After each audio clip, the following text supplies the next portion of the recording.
Viva! Está com a Hora da Verdade, o programa do Público e da Renascença. O nosso convidado é João Vieira Lopes, presidente da Confederação do Comércio e Serviços de Portugal. Eu sou Helena Pereira e comigo está a jornalista da Renascença, Susana Madureira Martins. Esta semana arrancou o debate do Orçamento de Estado no Parlamento. A proposta inclui uma redução do IRC de 1%. As empresas conseguiram aqui o melhor de dois mundos. Bom, o orçamento, sob o ponto de vista das empresas, é bastante limitado. E mesmo, em geral, tem aspectos positivos, enfim, que eu referirei a alguns. No entanto, eu diria que este orçamento é um orçamento, de certo modo, de continuidade. A carga fiscal mais as prestações sociais no seu conjunto apenas baixam 0,1%, isto segundo a análise que a UTAL fez. Portanto, para nós, as empresas, foi positivo ter, enfim, baixado o IRC. As tributações autónomas, que é outra área que a nós nos afeta bastante, porque é transversal a todo o tecido empresarial, também houve algumas melhorias.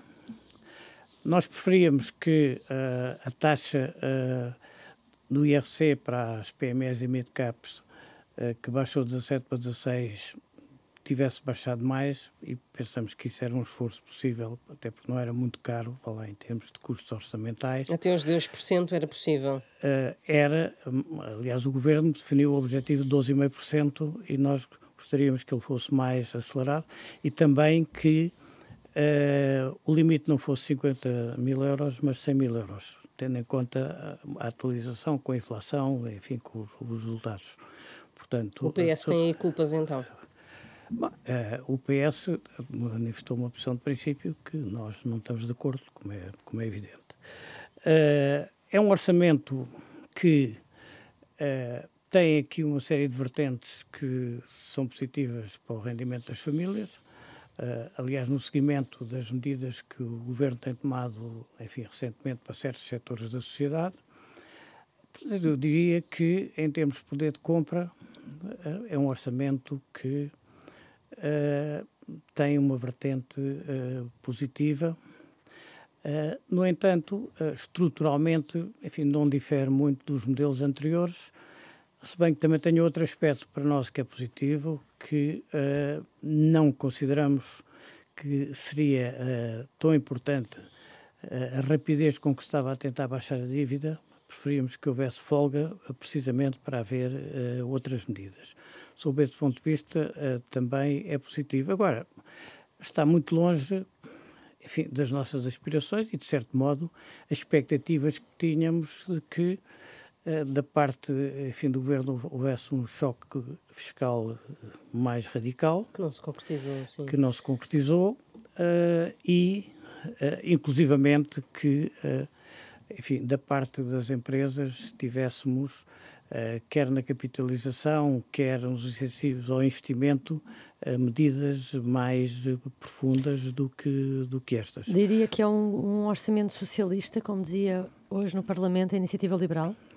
Bom, não chegaria a isso, porque há Mas diferenças. disse que era um orçamento de continuidade. É um orçamento de continuidade. Penso que tem uma vertente mais interessante em termos de empresas e em termos de mercado, enfim, da possibilidade do poder de compra. Mas podia ter sido feito por António Costa, é isso? Isso é um bocado especulativo, não é? Portanto, não é, digamos, o nosso terreno. Agora, o que acontece é que há, de facto, aqui situações que são preocupantes, ou seja, o investimento, em particular o investimento público, ainda está muito longe daquilo que nós pensamos que é necessário. Pensamos que o nosso modelo exportador tem que ser incentivado com valor acrescentado, especialmente através da incorporação de serviços.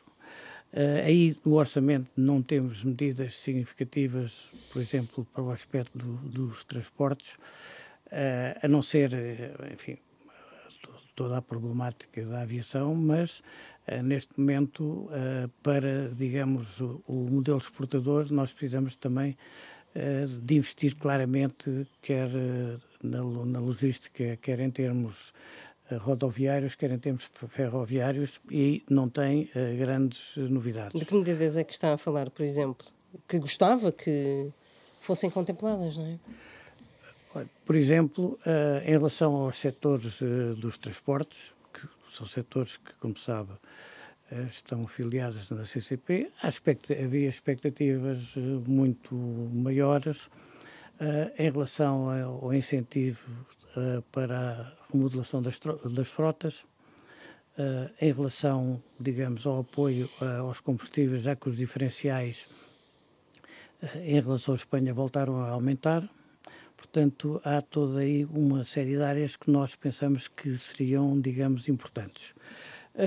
No entanto, enfim, pensamos que, apesar de tudo, abriram-se algumas portas, nomeadamente o IRC, não suficientes para dar, de facto, um grande salto qualitativo. Aliás, basta ver que os objetivos de crescimento são objetivos positivos, mas são muito longe dos 3 ou 4% que o país necessita para convergir realmente com a Europa, porque hoje em dia não é muito difícil ter mais meio ponto ou mais um ponto que a Europa, já que as grandes economias que têm um peso muito grande, digamos, na Europa, como a França e como a Alemanha e a própria Itália, estão a crescer tão pouco que, de facto, não é muito difícil ter um crescimento melhor que a média. Acha que só com menos 3 ou 4 pontos é que serviria como estímulo para o crescimento da economia, é isso? A baixa do IRC? IRC era um dos elementos, quer dizer, importantes nesse sentido. Por outro lado... Mas nesses 3 ou 4%, uma redução de 3 a 4%, era isso? Não, nós estamos de acordo que se avançasse com o objetivo de chegar aos 15% no fim da legislatura. Portanto, estamos completamente de acordo. Achamos que a baixa do IRC seria importante como incentivo quer ao investimento nacional, quer ao investimento internacional, porque todos nós sabemos que muitas opções de investimento em termos enfim, das multinacionais e das companhias internacionais vão àqueles rankings que as consultoras fazem, onde este é um dos elementos que pesa. A CCP tem contas feitas sobre o impacto financeiro da redução do IRC, como ela está desenhada no Orçamento do Estado, a 1%? Tem essas contas feitas, consegue? Porque essas contas não foram feitas pelo Governo, não é? O impacto do IRC a 1%, a redução do IRC. Sim, mas vamos lá ver, o impacto neste momento, enfim, os números, pelo menos, que o Governo e as consultoras apresentam, vai ser 500 milhões de euros, não é? Portanto, o que é um valor que, em termos do total do orçamento, não é nada de especial. Aliás, nós tivemos sempre mais dúvidas nesta discussão sobre a viabilidade e o impacto da proposta inicial do IRS jovem, que eram 1.000 milhões de euros, que nos pareceu demasiado sobrecarregada em termos de orçamento para os efeitos que conseguiria ter, para além, inclusivamente, algumas empresas contactaram-nos que tinham preocupações pelo facto de terem uma pessoa com 20 anos de casa a ganhar o mesmo que um jovem e que depois teria um ordenado líquido, que isso até poderia ter alguma perturbação interna. Mas penso que isso, nos compromissos com o PS, o Governo acabou por encontrar uma fórmula que nós consideramos aceitável. O que é que espera que melhore no Orçamento de Estado nesta discussão na especialidade? Sob esse ponto de vista, é a grande incógnita. É a grande incógnita, porque... portanto, a situação política é que nós sabemos, os equilíbrios são os que são. O Governo disse que aquele era o seu orçamento e que iria defender o seu orçamento sob este formato.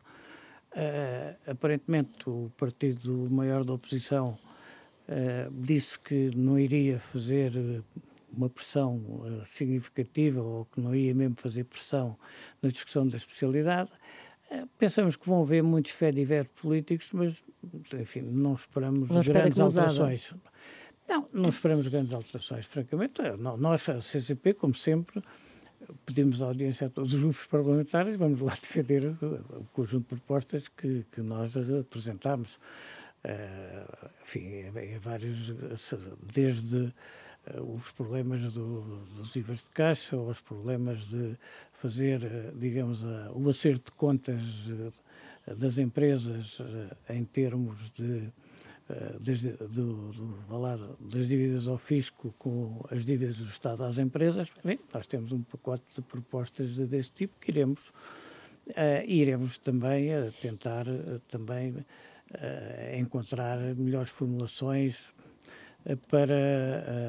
em particular para as tributações autónomas, porque, de facto, é um imposto completamente injusto, é um imposto sobre custos e, como digo, atinge todo o tecido empresarial e, por isso, nós julgamos muito importante, digamos, haver medidas com efeitos transversais e não apenas com efeitos sectoriais. Ir mais além nestas tributações autónomas, na especialidade, era uma...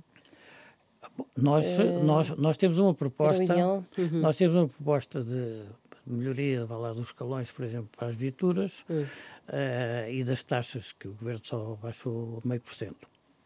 Agora, digamos, nós compete-nos, enfim, defender os interesses deste setor. Tem esperança que o Partido Socialista, por exemplo, possa apresentar uma proposta nesse sentido?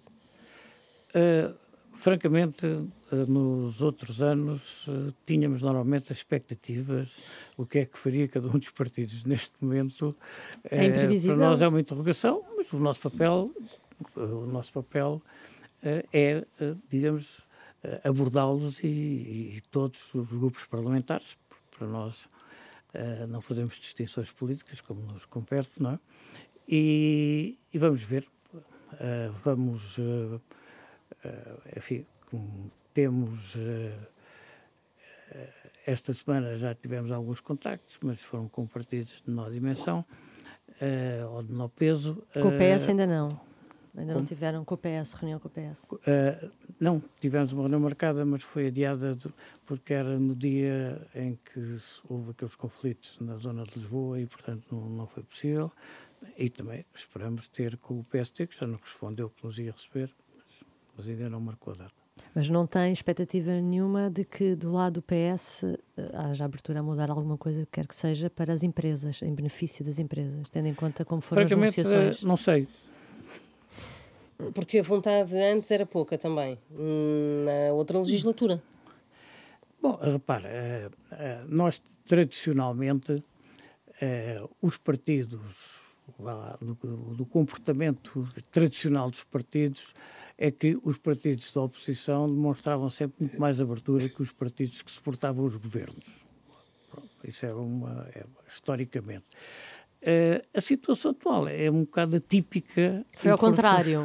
A situação atual é ao contrário. É isso? Não é ao contrário, é um bocado atípica. Quer dizer, ou seja, nunca passaste por uma situação destas com um partido do governo e da oposição muito equilibrados, enfim, com maiorias diferentes, com novos partidos com perfis também diferentes e com posturas sem história conhecida para lhe poder analisar, digamos, os comportamentos. Enfim, é uma situação diferente. Em relação ao IRS e ao reembolso que os portugueses têm tido nos últimos 2 meses, setembro e outubro, a CCP, a Confederação Comércio e Serviços, tem sentido que os portugueses estão a consumir mais e mais à pressa e aproveitando até promoções e saldos mais cedo? Bom, neste momento ainda não se nota de uma forma clara. No entanto, nós temos a expectativa que globalmente, em termos quer de comércio, quer de serviço ao consumidor, nessa vertente, nós temos a ideia que há condições para este período de fim de ano ser um período positivo para estes setores. Também por causa disso? Também por causa disso, também porque, enfim, o Governo satisfez um conjunto de reivindicações de alguns setores da sociedade, também porque, apesar de lentamente, está a começar a baixar a prestação da habitação E, de facto, em termos de liquidez, neste momento a alteração das retenções na fonte também teve um aspecto positivo. Claro que isso depois terá o seu impacto no verão próximo, quando as pessoas provavelmente tiverem expectativas diferentes em relação ao que vão receber ao pagar em termos de IRS. Não é? Mas há indicadores de que as pessoas estão a consumir mais, agora na sequência desde o início de setembro? Vamos lá ver, essa situação é muito diferenciada. Aliás, há setores que estão a refletir mudanças comportamentais importantes até na sequência da pandemia. Por exemplo, o setor do vestuário, neste momento, os operadores de pequena e média dimensão independentes estão com problemas, as chamadas lojas de ruas estão com problemas, porque de facto os hábitos com a pandemia, a permanência de um nível razoável ainda de teletrabalho e que vai continuar, levam a que os hábitos de consumo sejam diferentes. Online, sobretudo. Por outro lado, por exemplo, setores como o calçado também, há mudanças de comportamentos. Aqui há 10 anos não se via uma pessoa de fato e ténis.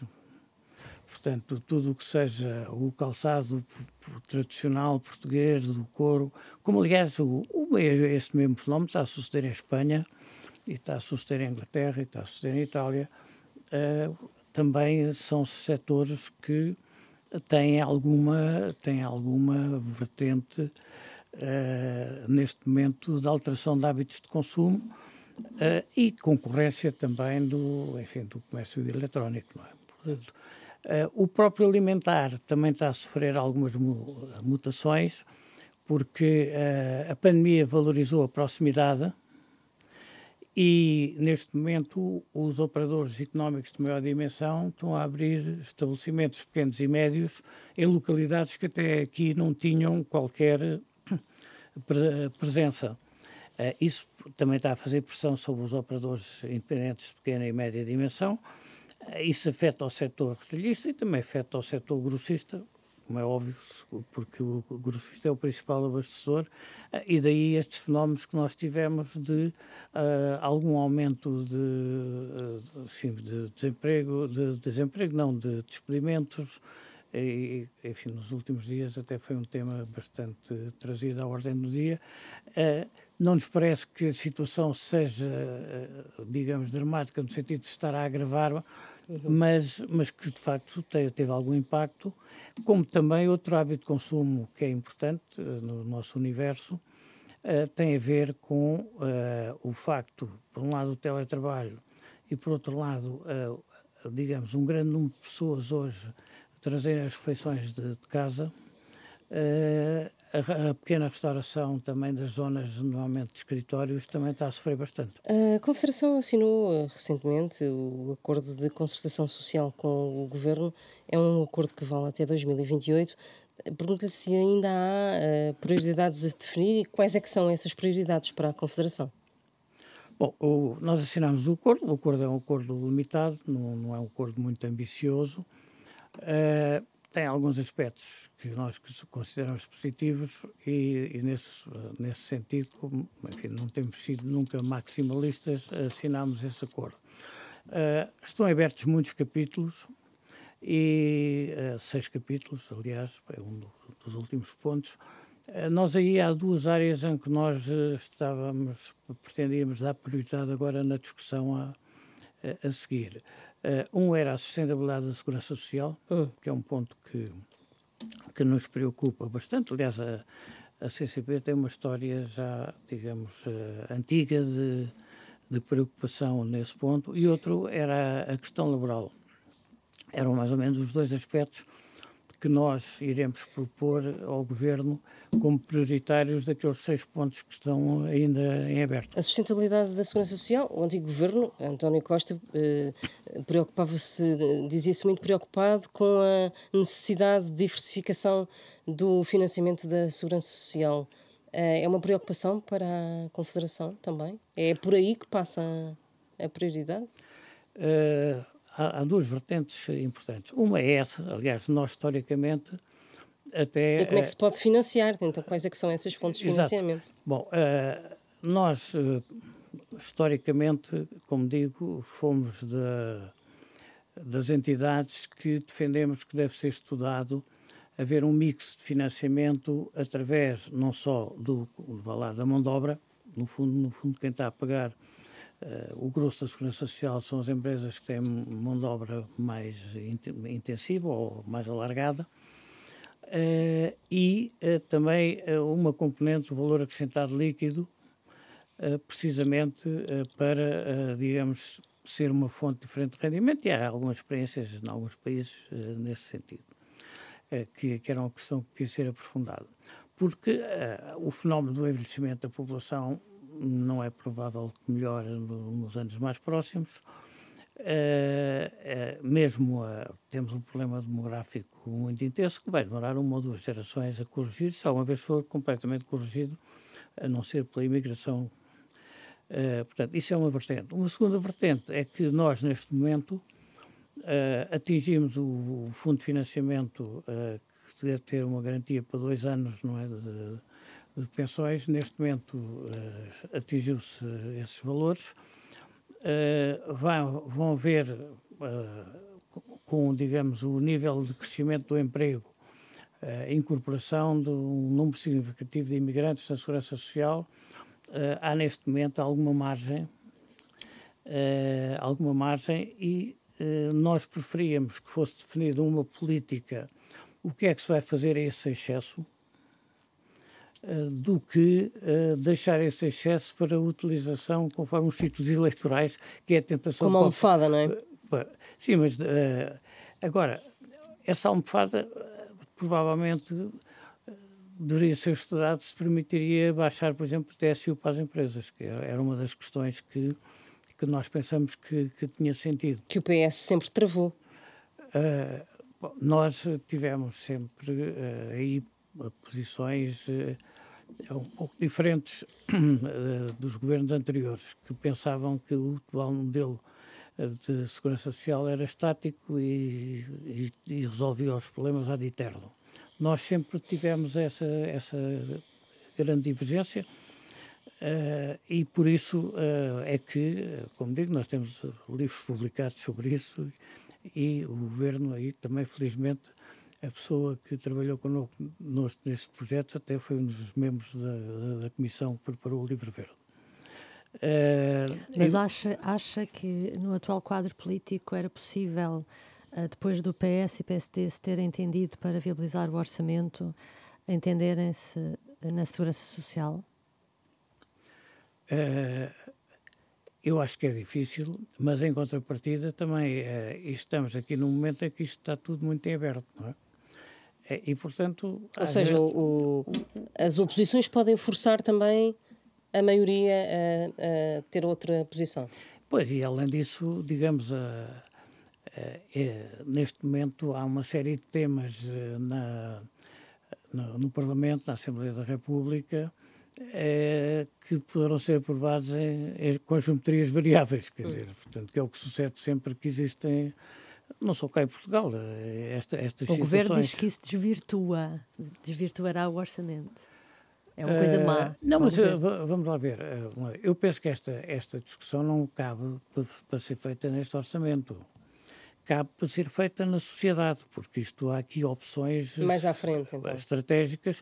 Por isso é que estes pontos nós aceitamos a proposta do Governo de incluir estes pontos numa linha, que são pontos que nós vamos começar a discutir agora depois do orçamento. Portanto, acha que tem que se fazer o caminho para baixar a TSU das empresas. E dentro do PSD, que no passado tentou fazer isso e depois recuou, como a gente se lembra, há 10 anos, agora acha que poderá ser possível que isto termine de outra forma?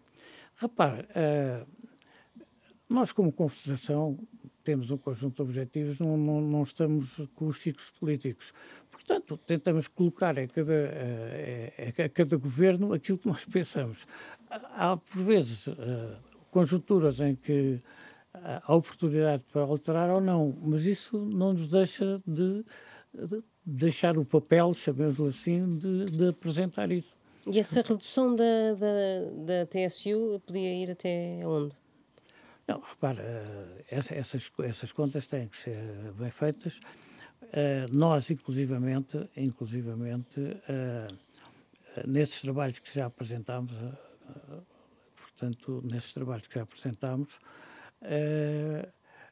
até fizeram-se simulações sobre, por exemplo, o que é que a TSU sobre os rendimentos do trabalho poderia baixar se introduzisse fatores de, por exemplo, 1% de valor acrescentado líquido.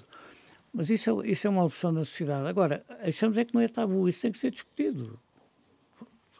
Claro que há preconceitos ideológicos, há opções diversas, mas nós pensamos que isso é um tema que nos compete meter em discussão na sociedade. Qual é que era a outra prioridade que a Confederação tem, para além da sustentabilidade da segurança social? Era a legislação do trabalho. Sim. Nessa área, o que é que vão propor ao Governo a breve trecho? Bom, neste momento há 3 ou 4 questões que para nós são importantes. Uma delas tem a ver com, digamos, aquilo que nós consideramos e temos suporte a inconstitucionalidade das restrições ao outsourcing. Portanto, isso é uma área. Outra questão tem a ver com a organização do tempo de trabalho, em que nós continuamos a pensar que os bancos de horas e algumas áreas flexíveis são necessárias. Outra situação tem a ver com, portanto, o modelo, enfim, das plataformas, no sentido de verificar, digamos, o tipo de contrato que as pessoas que trabalham em plataformas devem ter.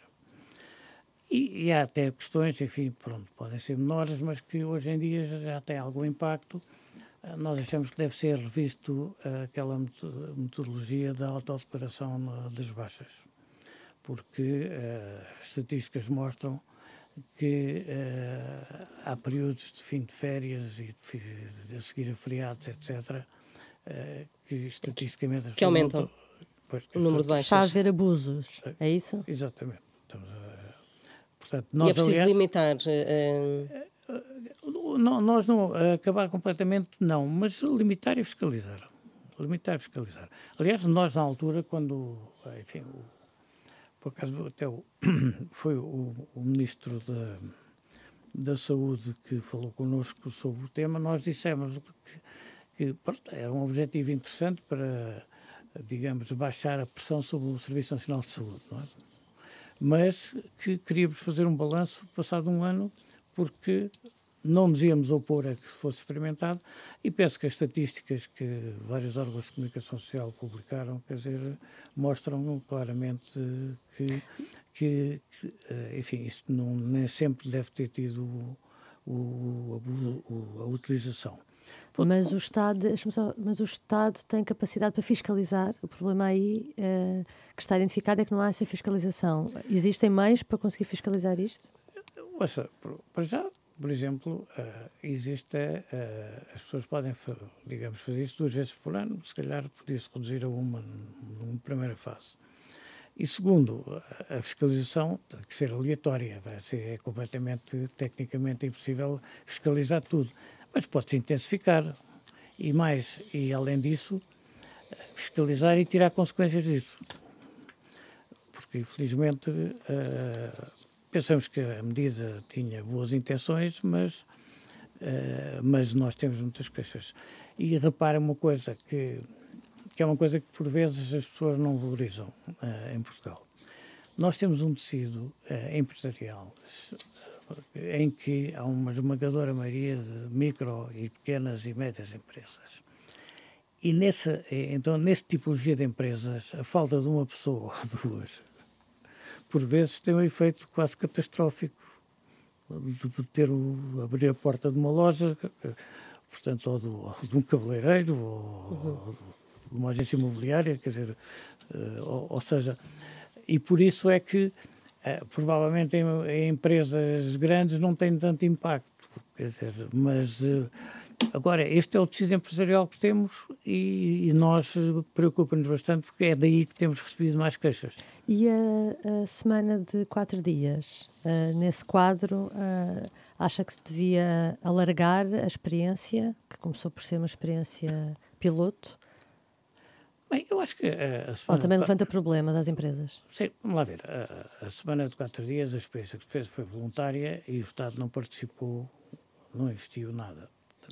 Portanto, manter experiências desse tipo, nós pensamos que não tem grandes problemas. Agora, pensar que isso é uma medida que no curto e médio prazo pode ser generalizada, pensamos que é completamente irrealista, em particular em tudo o que tenha a ver com estabelecimentos de porta aberta ou de contato com o público, porque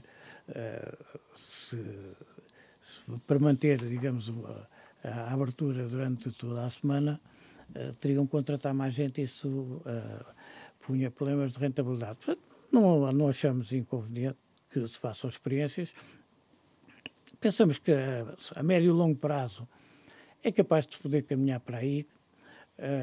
Hoje em dia, pensamos que é mais realista, essas experiências podem ter mais viabilidade nas áreas de consultoria, novas tecnologias, comunicação, enfim. Na área do comércio é difícil. É difícil até porque Portugal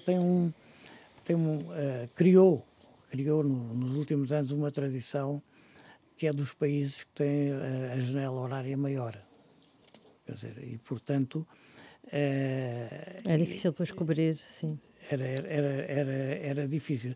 Agora, a falta de mão de obra, por exemplo, e as dificuldades dos novos hábitos, até das gerações mais jovens, de trabalharem, por exemplo, em horários noturnos ou fins de semana, que já se nota em vários setores, quer do comércio, quer da restauração, quer de outros, leva a que, provavelmente, este problema dos horários não seja um problema que possa ser considerado tabu. Achamos que deve ser discutido. Esta semana soube-se que os despedimentos coletivos já são... o número já é maior do que todo o ano anterior. No setor dos serviços, qual é o impacto que está a ter esta realidade dos despedimentos coletivos? Repare, neste momento, se reparar nos números, é maior em termos de número de unidades, mas não é muito maior em termos do número de pessoas. Portanto, eu acho que esse fenómeno entronca-se, a sensibilidade que nós temos, entronca-se em algumas questões que eu já referi.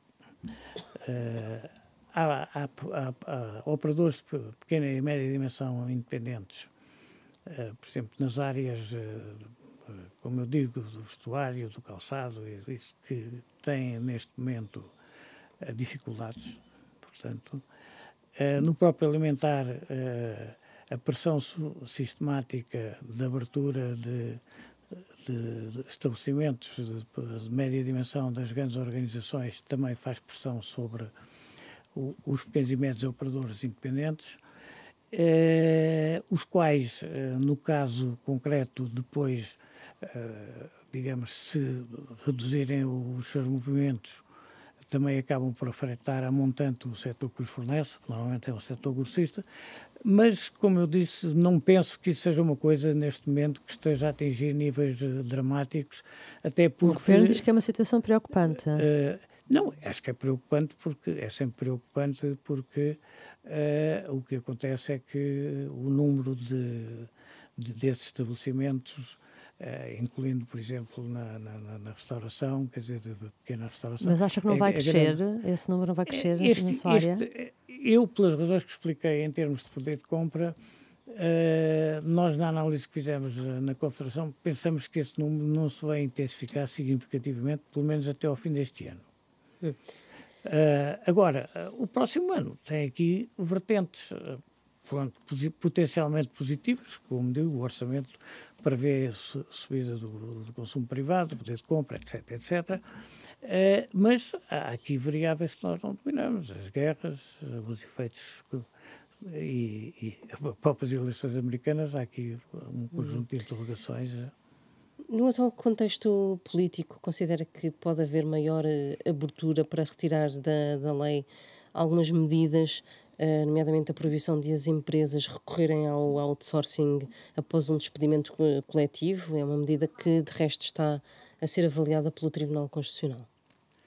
Não, nós pensamos que essa medida não tem sentido e, portanto, aliás, em conjunto com as restantes confederações empresariais, nós avançámos com propostas de inconstitucionalidade. Portanto, acho que esperamos, agora é um dos temas que nós queremos discutir agora, digamos, na concertação e esperamos maior abertura nesse sentido. Não é? E que o Governo avance de modo próprio para retirar isso à maioria? Bom, é essa a nossa proposta. E acha que pode haver, sendo um outro governo de centro-direita, que pode haver mais abertura? Bom, eu penso que em termos desse tipo de legislação haverá naturalmente em relação ao anterior, que foi quem promoveu a medida, não é? Uhum. Mas que não teve acordo na concertação social, porque isso foi na chamada Agenda do Trabalho Digno, não é? Chamado, enfim, que eu aliás na concertação referi que eu acho que era um título de spin-doctor, porque ninguém vai dizer que é pelo trabalho indigno. Relativamente aos salários, há aqui outro fator, que é o aumento do salário mínimo e uma previsão, uma aceleração do crescimento do salário médio para 1.890 euros em 2028. Houve aqui ambição a mais do Governo? Isto vai ser possível? Vamos acreditar neste valor ou não? Bom, o salário mínimo aumenta por lei e o salário mínimo empurra o salário médio. Não é? Agora, a experiência demonstrou-nos ao longo dos anos que quando se empurra muito para cima o salário mínimo, para além dos indicadores económicos, o que acontece é que há um achatamento, ou seja, aproxima-se do salário médio, aproxima-se da mediana.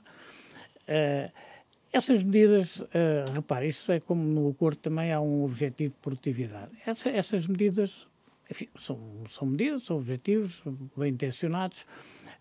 Mas podem não ser alcançáveis.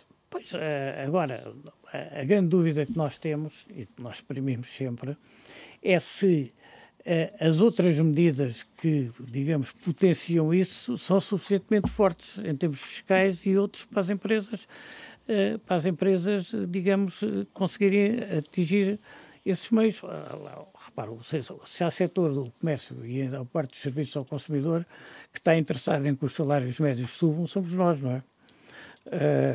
Agora, o que acontece é que essas medidas são objetivos, mas não há, digamos, mecânicas diretas. Além de que há uma certa complicação em termos de cálculos de médias. Enfim, a eficácia, nós temos muitas dúvidas, não temos nenhuma análise, aliás já pedimos ao Governo na concertação, uma análise da eficácia da medida semelhante feita no acordo anterior. Portanto, porque muitas vezes são medidas bem intencionadas, mas depois o número de empresas que têm conhecimento disso e que as podem aplicar e que têm departamentos ou consultores capazes de fazer os cálculos das médias e das médias gerais e etc.